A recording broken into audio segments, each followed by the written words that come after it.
En fait, c'est pas moi qui ai eu l'idée. Moi, mon rêve, depuis toujours, c'était de faire de la bande dessinée. Et mon idole absolue, c'était Tillieux. Voilà, Gilles Jourdan. C'était vraiment le genre de BD que je voulais faire. Et j'en avais parlé à Greg, d'ailleurs, qui m'avait donc engagé dans son studio.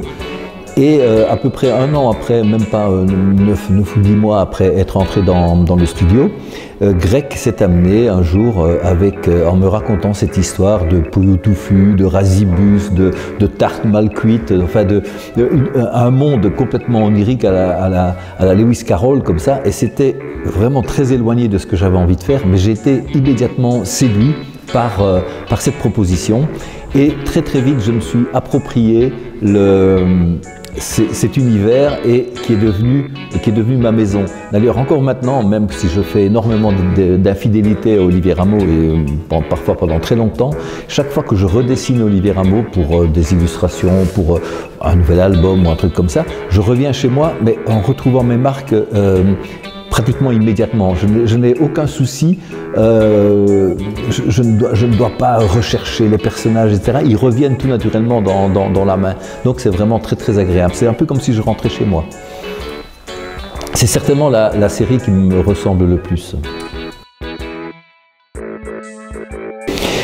Non, il y a cette nouvelle censure qui porte le nom de politiquement correct et qui me fait...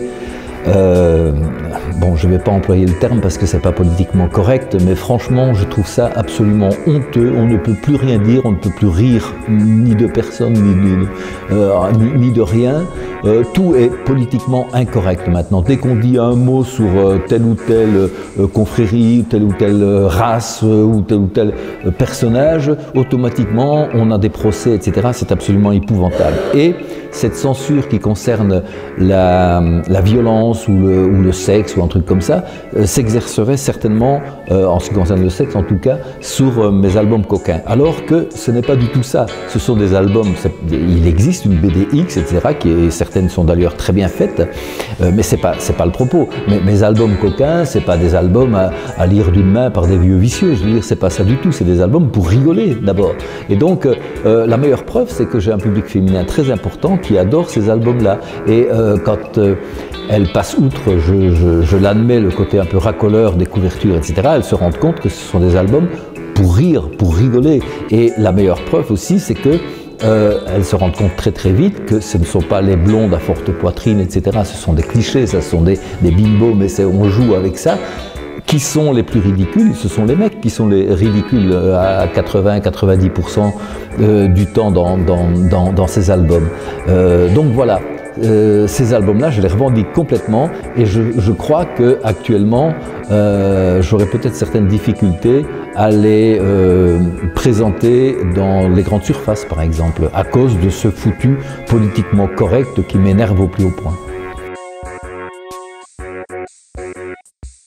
Parce que simplement je ne l'avais jamais fait, j'avais jamais abordé l'Heroic Fantasy, donc ça, pour moi c'est une raison suffisante pour faire un album ou entamer une nouvelle mini-série, parce qu'une série il ne faut pas rêver, à l'âge de 250 ans que j'ai, on ne fait plus de séries, mais on fait des mini-séries. Mais en tout cas, vraiment une des motivations, c'est tiens, l'Heroic Fantasy, je ne l'ai pas encore abordé, donc je vais essayer. La deuxième raison, c'est l'amitié avec Arleston, et quand Arleston m'a proposé ça, c'est quelqu'un avec qui je partage de très bons moments depuis très longtemps, c'est-à-dire on aime les mêmes choses de la vie. Et on s'était dit déjà depuis pas mal de temps, on va faire quelque chose ensemble. Et quand il y a eu cette opportunité de faire des espèces de spin-off du monde de Troie, il me l'a proposé et j'ai accepté immédiatement. En plus, il a calibré le scénario pour moi. Il est évident que les guerriers de Troie, ça me convenait mieux que les plombiers de Troie ou les camionneurs de Troie, quoi.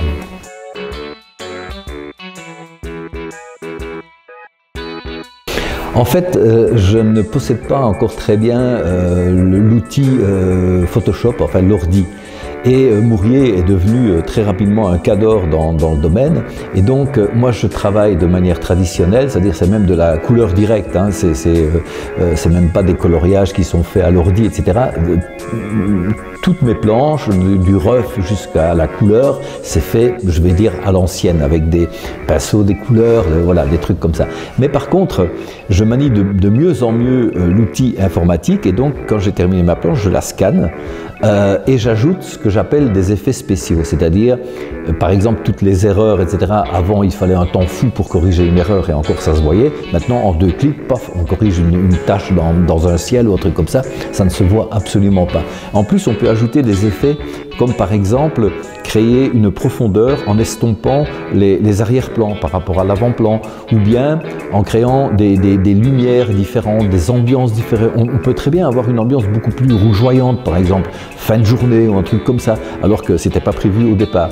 C'est un outil absolument fantastique, et Jean-Louis Mourier, sur les 2 albums donc, qui précèdent, j'étais à Marseille chez lui pendant une quinzaine de jours, et on a travaillé ensemble sur ces albums, et il m'a beaucoup appris, et je crois que maintenant je pourrais me débrouiller.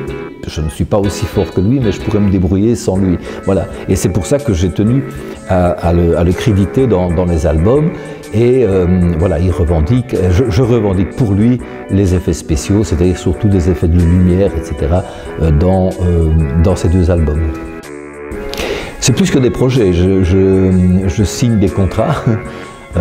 J'en signe peut-être un peu trop d'ailleurs.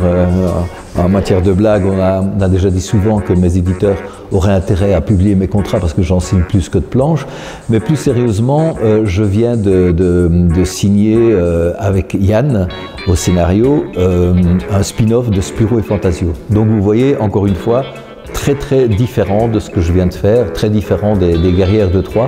Et c'est ce que j'aime, c'est ce qui me motive, c'est ce qui renouvelle mon enthousiasme, c'est passer d'un style réaliste à un style humoristique, passer d'un univers à l'autre, etc. Moi, ça renouvelle mon enthousiasme et j'ai besoin de ça, quel que soit le succès de la série. Par exemple, j'aurais pu très bien continuer les albums coquins qui marchent du tonnerre et en faire, je sais pas moi, 40, 50, etc. Mais au bout d'un moment, il faut que je fasse autre chose, c'est plus fort que moi, ça n'a rien à voir avec le succès commercial, etc. Il faut que je change, sinon je m'ennuie un peu. J'ai horreur de la routine et je crois que si je m'ennuyais, le lecteur s'ennuie aussi. Merci à vous.